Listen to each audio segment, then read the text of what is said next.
Hello students, today I will familiarize you with the second division, that is Bryophyta, in the classification of plant kingdom. So the plant kingdom is divided into different divisions. The first division, which you have studied earlier, is the algae. Now today you will be studying about the division Bryophyta, which includes mosses and liverworts. And this Bryophyta includes the simplest and the primitive land plants. And this group, this division, occupies a position which is intermediate between algae and the Pteridophyta. And the bryophytes are characterized by various characteristics, and these are considered as the lower plant groups. And the bryophytes usually grow in moist and shady places, and they are like green carpets on the ground, or on the tree trunks, or you will find them on the walls also.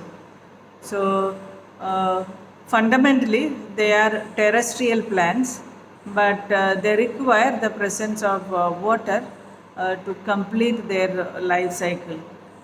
So water is needed for the reproduction.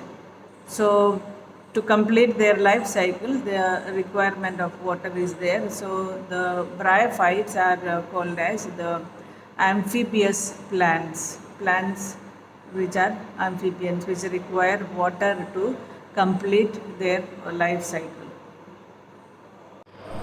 The plants are small, ranging from a few millimeters to 30 to 40 centimeters. And the plant body is thalloid, but it is not differentiated into true roots, true stem, or true leaves.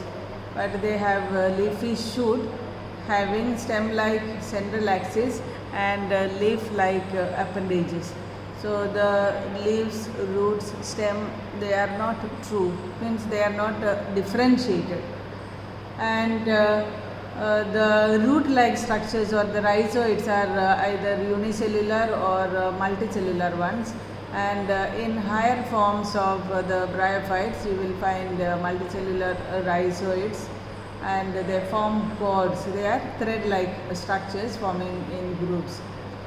Now they have the vascular tissues which are completely absent in them. So the vascular bundles or the xylem and phloem are completely absent in the bryophyte. So the water and food materials are transported from cell to cell. Okay, so the plant body is more differentiated than that of alga. Okay, alga, there it is just like thallus. Here also it is thallus-like, but prostrate or erect, and they are attached to the substratum with the help of the rhizoids. Okay, now the main plant body of the bryophyte is the haploid plant body, which is called as the gametophyte, because it produces the gametes, the male and female gametes.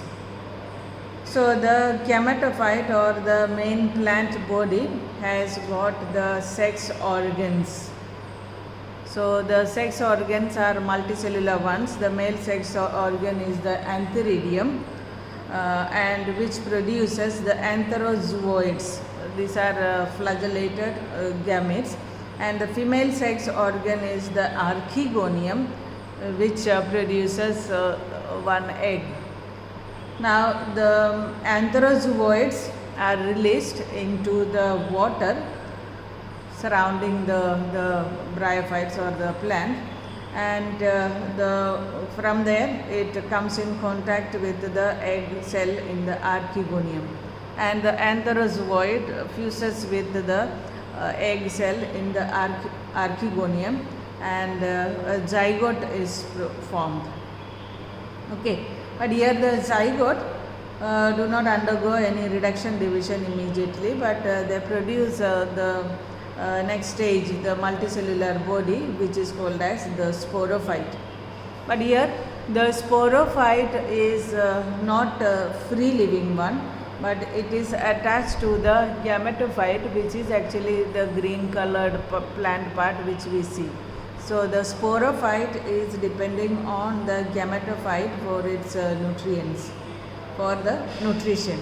And some cells of the sporophyte undergo the reduction division, that is the process of meiosis, and they produce haploid spores, and these spores germinate and produce the gametophyte. Okay, there are a few examples of bryophytes: sphagnum, then the moss, mercantia, rixia, pilia. All these are examples of the bryophytes. The bryophytes are classified into two groups: the liverworts and the mosses. Moss and liverwort. Examples of liverworts are rixia, mercantia, and here you will study the characters of the liverworts. The gametophytic plant body is usually dorsiventral and leaf-like. So it gives the appearance of liver. So the name is given liverwort. Okay, rixia, mercantia, pilia, all these are examples of liverwort. And the vegetative plant body of liverwort, example you are studying is about mercantia. So the plant body is dorsiventral lobed thallus, which is branched and which has got the appearance like the liver. And the upper surface of the thallus is smooth, but the lower surface bears a large number of unicellular and unbranched rhizoids. So these rhizoids attach the plant body to the soil. Okay, and the asexual reproduction. The asexual reproduction in liverworts takes place by fragmentation of the thallus and by the formation of gemmae. The gemmae are multicellular, green and biconvex lens-shaped bodies produced in the gemma cups.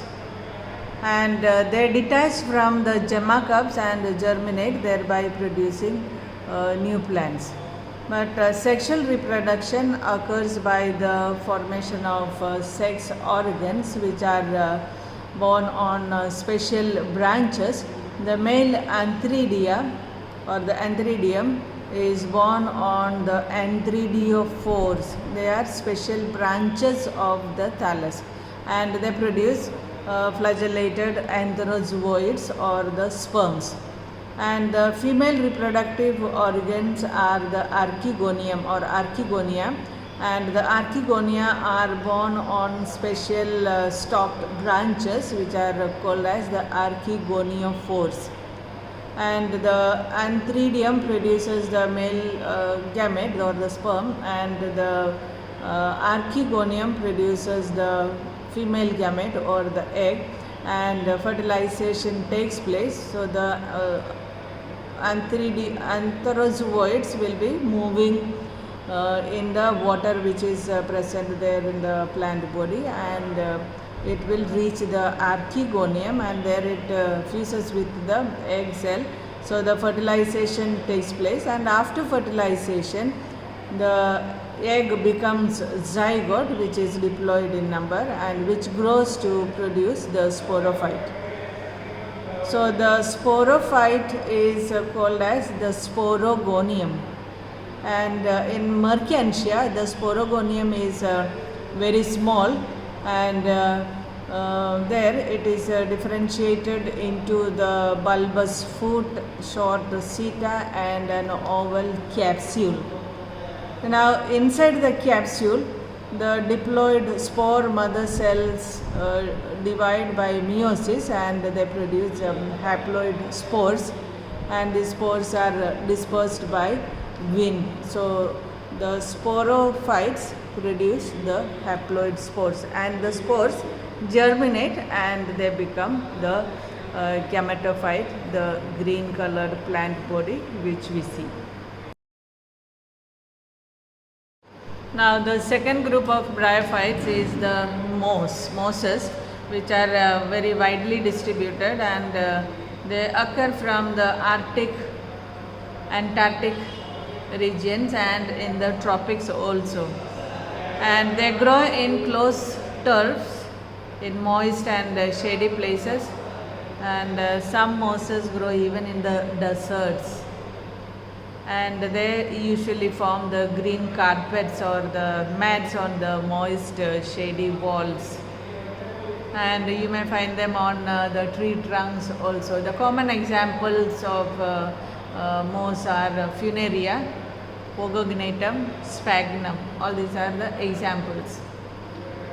Now the plant body is a gametophytic one, which is having leafy axis and showing a radial symmetry, and the leaf-like structures are there, leaf-like, which are green in color of course, and they are very simple ones, sessile ones without any stalk, and usually with a distinct non-vascular midrib, and the leaf-like structures are arranged spirally on the axis. The root-like rhizoids are multicellular, which are branched, and they have which are branched and septate. And then the sex organs for sexual reproduction are the Antheridia and the Archegonia. All right. Now in moss, vegetative reproduction is also happening, and the vegetative reproduction is by fragmentation and budding in the secondary protonema. Now the main predominant stage of the life cycle of moss is the gametophyte, which is consisting of two stages. The first stage is the protonema, and the second one is the leafy stage. And the protonema is formed directly from the spores, and from where the spores come, that I will explain the sexual reproduction, then you will get it. And the second stage, which is the leafy stage, which develops from the secondary protonema, which is formed as a lateral bud. Okay, and the leafy stage is the stage which we see. And vegetative reproduction is by the fragmentation and budding in the secondary protonema. Now fragmentation, any thallus part is getting separated and each part can grow. So fragmentation is a form of vegetative reproduction here. And in sexual reproduction, the sex organs are the male one are the Antheridia, and the female sex organs are the Archegonia, and these are produced at the apex of the leafy shoots.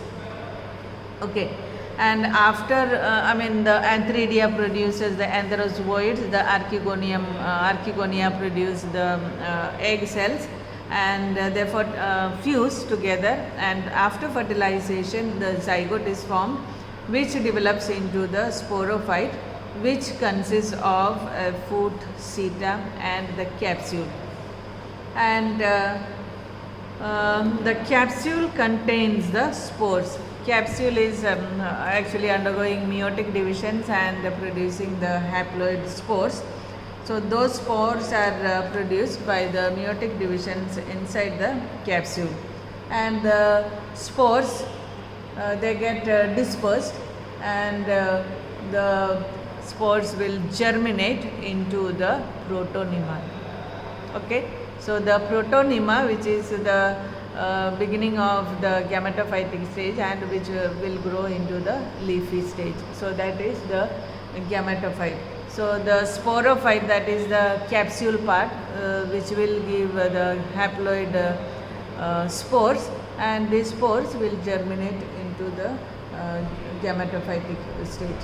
So there is alternation of generation, the sporophytic and gametophytic generation in the bryophyte. Okay, so the haploid spores which are formed in the capsule germinates to form the juvenile protonemal stage.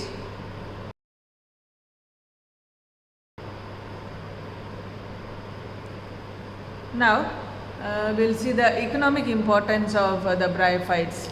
So otherwise these are very small plants which are with no much uses, but there are certain specific uses of these bryophytes. So since they are prostrate, seen on the surface of the soil or on other surfaces like the tree trunks also, but mainly they grow in dense mats over the soil surface, so they bind the soil particles and they prevent the soil erosion by the running water. So soil erosion is prevented. So soil conservation is one of the important functions of the bryophytes. Then the mosses along with the lichens play a very important role in the formation of soil over the rock surface. How the rocks, weathering of rocks and the soil formation there, these mosses and the lichens together, they help in the formation of soil from the rocks. Then these bryophytes are used in the nurseries for actually these are good absorbance of, they retain water for a long time, so they are used as used in while transporting the plant parts. So at the base of the stem cuttings you can keep the bryophytes, the moss and such plants, and they will hold on the water for more time. So these are widely used by the gardeners to keep cut plant parts moist during transportation. Then there is other uses also. Certain bryophytes are used to obtain a certain number of antibiotic substances, and some bryophytes used as medicine also, some medicinal use also for them. The tea prepared from polytrichum is used to dissolve the kidney and gallbladder stones. So some economic importance also. Now mosses provide food for herbaceous mammals, birds and other animals, and species of sphagnum, which is a moss, provide peat, which is used as a fuel and of course as a packing material for the transport of materials in the ships, transshipment of living material because of their ability to hold the water.